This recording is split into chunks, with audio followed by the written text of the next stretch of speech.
આ બંકો સરપંચ બનો પણ મારે ભમાવાની આદત બહુ છે બરાબર બે પણ કેસે થઈ ગયેલા છે આ બંકા ઉપર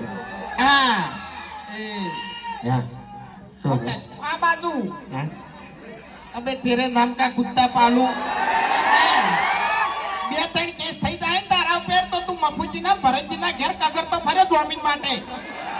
ઓએ એટલે ભાઈ હવે તો મારે કા કરવાની જરૂર છે હે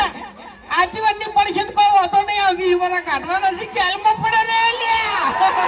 તાણ પછી હે ખરેખર જેલમાં પોલીસે વિચાર કરે કે હું આને ખોટું લઈ જાઉં મરી જાય ને તો હોમો અમને દોગમી આલ છે આર્યો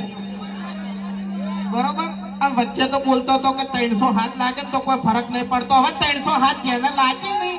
એને પૂછ્યા પેલા એટલે ઓભળ મારી વાત એ બધા ધંધા મેં બંધ કરી દીધા છે બરાબર છે હા આપણે જો ફૂમતાઈ હવે મેં વિચાર્યું છે કે દારૂ હવે હાવ બંધ કરી દેવો છે ને મફુ કાકાનું જી ખાવું છે બરોબર અને જી ખાઈ અને એવું શરીર બનાવવું છે ને એટલે પહેલા તો ખેગાર ને પાડવો છે ખેગાર થોડાક પાવરમાં નહીં ફરતા કોઈ ખેગાર ને કેવું ખબર ખેગાર પાવરમાં ફરે છે બલ્લુ પાવરમાં ફરે છે પેલો ભૂપતજી પાવરમાં ફરે છે એક દાડો વારો લેવો છે આ છેડે થી પેલા છેડે બધાને ભમાવતું જ આવ્યું છે શું કેવું હે વચ્ચે મફુજીનું ઘર આવે પાછું આપણે રોલર તો લાયા છે ખબર છે ને જીસીબી ના વાકડાનું રોલર લાયા ખબર છે ને આ શેડી થી ઉડાડવાનું ચાલુ કર્યું છે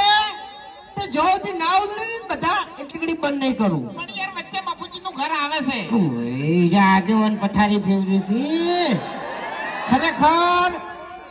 અમારા ગામમાં આગેવાન ના હોય ને તો આટલી ઘડી ગોંભી થઈ ગયું હોય અને અમે નેશનલ ગુંડા થઈ ગયા હોય મોટા આ તો ગામમાં ખાલી એક બે જણા આગેવાન થઈ ગયા છે ને હિરાત નાડી છે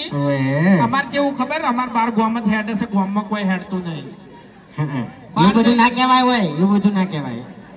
ઇજ્જત હાથે ના કઢાય મૂર્ખા ફૂમતાઈ તાણી હાલ હરિભાઈ ઉભા વખોડતા હતા બરોબર એટલે મફુ કાકાનું જી ખાઈ અને આપણે બે જણા હમા થઈ ગયા જો મફુ કાકાનું જી ખાઈ કો તો હમા થા કો તો હોમા થા બરાબર બે વસ્તુ થાય એમ એટલે પાછા મફુજી નું હમા ના પડતા હો આપણે ઈન ના પડે એ તો ગરજ તો ભાઈ ધૂળની પડે એમ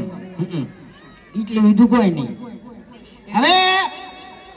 આપણે હરિભાઈ કીધું કે 8 વર્ષની અંદર